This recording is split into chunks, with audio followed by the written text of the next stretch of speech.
Assalamualaikum warahmatullahi wabarakatuh. Ismi Anisa Maisara. اليوم سأحكي لكم قصة واحدة وراء مثل عربي مشهور لا ناقة له فيها ولا جمل. Yang bermaksud tiada unta betina mahupun unta jantan dalam hal ini. أقامت امرأة بجوار جساس بن مرة وبعد أيام دخلت ناقتها في إبل رجل يسمى Kulayb bin Wa'il.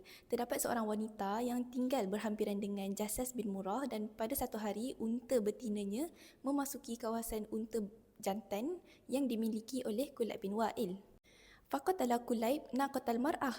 Maka Kulayb pun membunuh unta betina yang dimiliki oleh wanita tersebut. Fathara Jasas bisababi qatli naqa imra'ah fi himayatihi. Maka Jasas pun berasa marah kerana terbunuh seekor unta betina di dalam perlindungannya. Faqatala Kulaybain wa qamat harbun baina qaum Jasas wa qaum Kulayb. Dengan pembunuhan Kulayb tadi, maka tercetuslah peperangan antara kaum Jasas dan juga kaum Kulayb. Wa kana min qaum Jasas rajulun syuja'un rafadal musyarakah fil harb. Dan terdapat seorang lelaki berani daripada kaum Jasas yang enggan menyertai peperangan ini.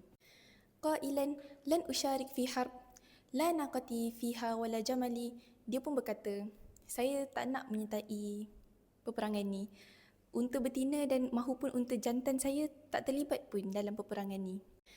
فصارت هذه المقولة مثلا يضرب في كل موقف لا يشارك فيه الشخص لأنه لا يجد منه فائدة له.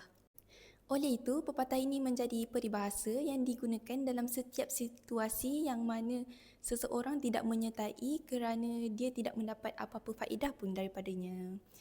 Hadza faqat minni. Syukran ala istima'ikum.